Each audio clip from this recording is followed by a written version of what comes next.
সত্য প্রচারে সোচ্চার। আধুনিক স্মার্ট সমৃদ্ধ অগ্রযাত্রায় একযোগ পেরোল পাঁচবিবি পৌরসভা। জয়পুরহাটের পাঁচবিবি পৌরসভা আধুনিক স্মার্ট সমৃদ্ধ ও অগ্রযাত্রায় একযোগ পেরোল, যার একমাত্র স্বপ্নদ্রষ্টা ও রূপকার পৌর মেয়র আলহাজ হাবিবুর রহমান হাবিব। পৌরসভাকে আধুনিকায়ন করে গড়ে তুলতে যার অক্লান্ত পরিশ্রম আর ঐকান্তিক প্রচেষ্টায় এখন দুর্দান্ত গতিতে স্বপ্নের গ্রিন সিটি ক্লিন সিটি বাস্তবায়নের পথে এগিয়ে চলেছে। জানা গেছে, তৃতীয় শ্রেণী থেকে আজ পাঁচবিবি পৌরসভা প্রথম শ্রেণীতে উন্নীত হয়েছে। আলোক উজ্জ্বল ঝলমলে শহর, পাকা রাস্তাঘাট দেখে পৌরবাসী আজ বেজায় খুশি। সকল ষড়যন্ত্র ও বাধা বিপত্তি পেরিয়ে গত এক যুগের ব্যবধানে পরপর দুইবার নির্বাচিত হয়েছেন তিনি। 2011 সালে প্রথম নির্বাচিত হওয়ার পর দেখলেন পাঁচবিবি পৌরসভা একটি তলাবিহীন ঝুড়ি। পৌরসভার কোনো নিজস্ব ভবন নেই, ভাড়া জায়গায় অফিসের কার্যক্রম চলে। এজন্য প্রথমে তিনি উদ্যোগ গ্রহণ করেন পৌর ভবন নির্মাণের। দমদমা পাটনিপাড়া মহল্লায় পৌরসভার নিজস্ব জায়গা ও ভবন নির্মাণের মধ্যে দিয়ে তিনি এগোতে থাকেন তার স্বপ্নের পথে।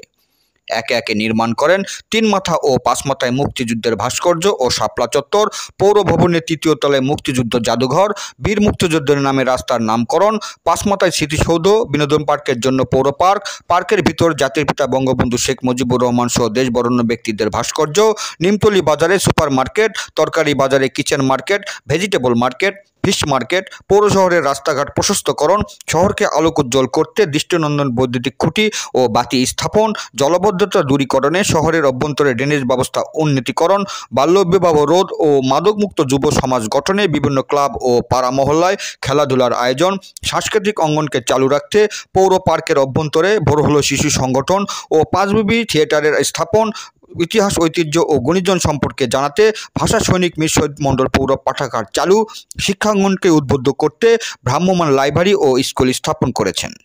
সেই সাথে দরিদ্র পৌরবাসীর পয় নিষ্কাশন ব্যবস্থা চালু করতে ঘরে ঘরে ল্যাট্রিন নির্মাণ ও বিশুদ্ধ পানি সাপ্লাই ব্যবস্থা করতে বিশাল পানির ট্যাঙ্ক নির্মাণ কাজ চালিয়ে যাচ্ছেন। এছাড়াও বৃক্ষরোপণ কর্মসূচির মধ্যে দিয়ে এখন তিনি এগিয়ে চলেছেন গ্রিন সিটি ক্লিন সিটি বাস্তবায়নের নির্মাণের পথে। পৌর শহরকে করেছেন ঝকঝকে পরিষ্কার পরিচ্ছন্ন, হাটে বাজারে অভ্যন্তরে কোনো কাদার অস্তিত্ব নেই, সর্বত্রই পাকা রাস্তা ও কার্পেট স্থাপন এবং 5 মাথা স্থলে ফ্রি ওয়াইফাই ব্যবস্থা চালু করে নাগরিক সুবিধাকে আরও এক ধাপ এগিয়ে নিয়ে গিয়েছেন তিনি।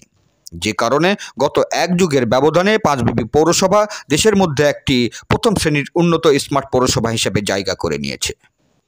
এক সাক্ষাৎকারে পৌরসভার নওদা সর্দাপাড়া গ্রামের বাসিন্দা এজবারুল হক, 3 নম্বর ওয়ার্ডের বাসিন্দা রফিকুল ইসলাম রফিক, 8 নম্বর ওয়ার্ডের বাসিন্দা একরামুল হকগণ বলেন, আধুনিক পৌরসভা গঠনে পৌর মেয়র আলহাজ হাবিবুর রহমান হাবিবের বিকল্প নেই। নগরায়নে সে যে উন্নয়ন করেছে তা একটি উজ্জ্বল দৃষ্টান্ত। সে যতদিন বেঁচে থাকবে আমরা তার বিকল্প ভাবছি না। এক সাক্ষাৎকারে পৌর মেয়র আলহাজ হাবিবুর রহমান হাবিব বলেন, আমি 2011 সালে নির্বাচিত হওয়ার পর থেকে পাঁচবিবি পৌরসভার উন্নয়ন সাধিত হয়েছে। সময়ের বিবর্তনে পাঁচবিবি পৌরসভা আধুনিক স্মার্ট সমৃদ্ধ ও অগ্রযাত্রায় একযোগ পেরিয়েছে। এখন পৌরবাসীকে সকল নাগরিক সুযোগ সুবিধা দিতে নানামুখী কাজ করে যাচ্ছি। আপনারা শুধু আমার জন্য দোয়া ও আশীর্বাদ করবেন। জয়পুরহাট থেকে জেলা প্রতিনিধি মোহাম্মদ দবিরুল ইসলামের report, DD channel news desk. আমি মোহাম্মদ এজবারুল হক বলতেছি। মোহাম্মদ হাবিবুর রহমান হাবিব মেয়র হওয়ার পর আজকে যে পাঁচবিবি পৌরসভায় উন্নয়নমূলক কাজগুলো হচ্ছে দৃশ্যমান, মানুষকে দেখার মতো। রাতের অন্ধকারে চলতে গেলেও মনে হয় যে দিন বরাবর আলোয় আলোকিত। এবং আমি দোয়া করি ও আগামী দিনে আবারও নির্বাচন করতে চাইলে সুন্দর সুষ্ঠুভাবে মানুষ আবারও ভোট দিয়ে তাকে নির্বাচিত করবে। হ্যাঁ, আমি মোহাম্মদ রফিকুল ইসলাম রফিক, পাঁচবিবি পৌরসভার 3 নম্বর ওয়ার্ড থেকে বলছি। গত 2বার হাবিবুর রহমান হাবিব ভাই মেয়র হয়, পাঁচবিবিতে অনেক উন্নয়ন হয়েছে, আরও উন্নয়ন হবে। আগামীতে যেন সে নির্বাচিত হয় ইনশাল্লাহ, আমরা এই দোয়াই করি। আমি একরামুল হক, 8 নম্বর ওয়ার্ড বাসিন্দা। আমাদের মেয়র হাবিবুর রহমান সাহেব নির্বাচিত হওয়ার পর উন্নয়নমূলক অনেক কাজ হয়েছে, আরও হচ্ছে, এরও দেখতেছি। আর দোয়া করি আরও যেন উন্নয়ন ভালো হয় পৌরসভা, এটাই আমরা সহ যারা যেখানে আছেন সকলকে সালাম, আসসালামু আলাইকুম। অন্যান্য ধর্মাবলম্বীদের প্রতি আদাব। আপনারা জানেন 2011 সালে একটি অবাধ নিরপেক্ষ নির্বাচনের মধ্য দিয়ে আমি 5 পৌরসভার মেয়র হিসেবে নির্বাচিত হই। নির্বাচিত হওয়ার পরেই আমি দেখেছি যে আমাদের পৌর ভবন সহ পৌরসভার জলাবদ্ধতার জন্য কোনো ড্রেন, সেরকম কোনো পরিকল্পিত ড্রেন, কোনো মাস্টার প্ল্যান এবং কোনো রাস্তা, এগুলো কিছুই সেরকম ছিল না। মানে পৌরসভা প্রতিষ্ঠার পরে যেটুকু হয়েছে সেটুকু সামান্য, সেটু নাগরিকদের জন্য এবং পৌর শহরে বসবাসকারী নাগরিকদের জন্য যথেষ্ট নয়। তখন যে পূর্বে একটি মাস্টার প্ল্যানের প্রণয়নের কাজ চলছিল, সেটি আমি গতি ত্বরান্বিত করে মাস্টার প্ল্যানটা সম্পন্ন করি এবং সেই মাস্টার প্ল্যান অনুযায়ী বিভিন্ন রাস্তা প্রশস্তকরণ, বিভিন্ন রাস্তা কংক্রিটের রাস্তা, বিশেষ করে RCC দিয়ে তৈরি করা, পৌরসভার আমাদের যে বহু পূর্বের ইউনিয়ন পরিষদ আমলের জরাজীর্ণ যেসব মার্কেট ছিল সেগুলি আমি নতুন করে ভেঙে দিয়ে সেগুলি বহুতল ভবন বিশিষ্ট মার্কেট নির্মাণ করি এবং এখনও সে কাজ চলমান আছে আরও একটু অংশ। এবং সেছাড়াও পৌরসভার আমাদের শিশুদের বিনোদনের জন্য একটি শিশু উদ্যান তৈরি করি, একটি আন্দামান দ্বীপপুঞ্জে প্রকাশিত বিপ্লবী ডাক্তার আব্দুল কাদের চৌধুরীর নামে এটি করি এবং পৌর ভবন করেছি, পৌর কমিউনিটি সেন্টার সহ। পৌরসভার নাগরিকদের মেইন যে সমস্যাটা আমি এখনও লক্ষ্য করি, জলাবদ্ধতা। এই জলাবদ্ধতার বড় ড্রেন উভয় পাশে, পূর্ব পশ্চিম উভয় পাশে এই বড় ড্রেনটি আমি নির্মাণ করেছি।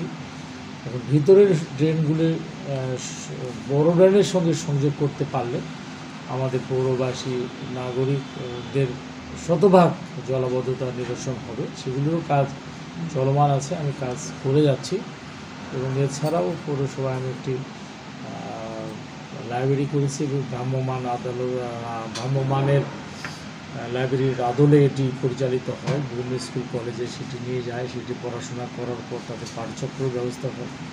আমি একটি পৌরসভার নামে একটি শিশুদের জন্য একটি ব্যতিক্রমধর্মী শিক্ষা ব্যবস্থা চালু করানোর জন্য একটি স্কুল করেছি, একজন মুক্তিযুদ্ধ সংগঠকের নামে এটা দিয়েছি।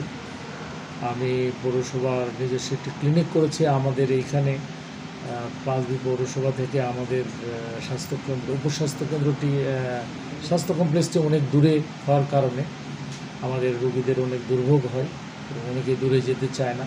এবং রাত্রিকালীন সুবিধা সহ এটা ভবিষ্যতে 24 ঘন্টা খোলা থাকে। এই কারণে অ্যাম্বুলেন্সও ক্রয় করেছি, যদি এটা ব্যবহার এখন সেরকম হয়নি।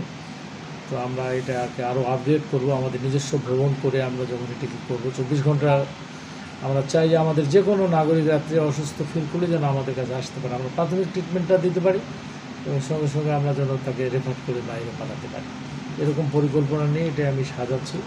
এবং পৌরসভায় বিভিন্ন রকম ক্রিকেট একাডেমি, ফুটবল একাডেমি করে যুব সমাজদেরকে উদ্বুদ্ধ করে মাদক থেকে দূরে রাখবার জন্য বিভিন্ন রকম ক্যাম্পেইন আপনারা দেখেছেন। আমরা ম্যারাথন, মিনি ম্যারাথন, আমরা সাইকেল র্যালি, প্রতি বছর আমরা ফুটবল টুর্নামেন্ট, ক্রিকেট টুর্নামেন্ট সহ বিভিন্ন আয়োজনের মধ্য দিয়ে আমরা সবসময় পৌরসভার যুব সমাজকে বই পড়া কর্মসূচি সহ বিভিন্ন জাতীয় দিবসে তাদেরকে আকৃষ্ট করে রাখবার জন্য চেষ্টা করে যাচ্ছি।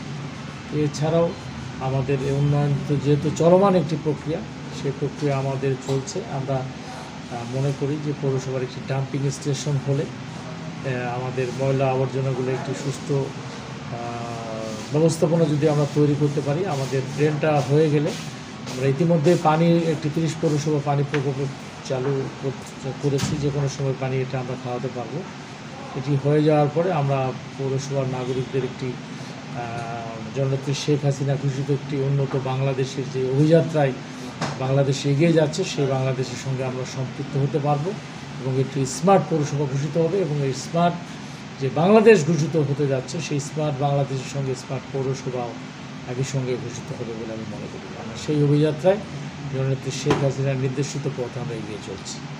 আমাদের সকলকে ধন্যবাদ। জয় বাংলা।